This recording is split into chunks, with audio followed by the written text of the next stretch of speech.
This is Thomas Wood with Microquant. Today we're going to be looking at a British pound US dollar trade. It was actually a great setup we had on an intraday basis on a 500 tick chart where we could have shorted this market right before it took a nosedive at a roughly 12 o'clock, and then at about 2:45, 3 o'clock it dove down to the downside. So what we were looking at, using our MQ cycle finder, our MQ momentum, our MQ migration, value bars, and this MQ regression indicator, we're able to time this market and basically see this bar right here as a great entry opportunity. And the reason we could do that is that looking at our cycle finder, first we were seeing, alright, the second rally, we had a weakening of the rally where it didn't get nearly as high as the previous rally. So we had a lower high there. Looking at our MQ momentum indicator, we see the momentum died off again on the second rally where it didn't peak out with as much momentum as the previous rally did. These are all indications that the market could be headed lower.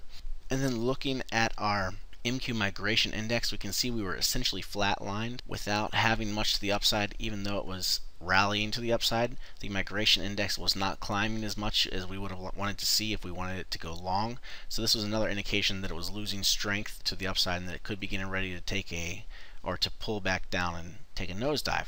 Looking at our MQ regression, we're able to see that it was downtrending and then it flattened out and didn't really turn to the upside. It was still trending sideways. So as long as that was staying sideways and we had these weakening on the other indicators, we were able to go ahead and say, alright, this is a good place to enter in a short position. So we could have shorted at this moderately overvalued price point and then held on for just a few hours, and you can see we had relatively no risk exposure at all because the market didn't trade up very much any more than where we entered, and then it just dove straight down, which took basically a 100 or 200 pip move that would have been very profitable for any forex trader. We'll continue to follow the British pound and the US dollar pair to see how it turns out, if it'll rally up from this point or if it will continue down, as it did break some support levels.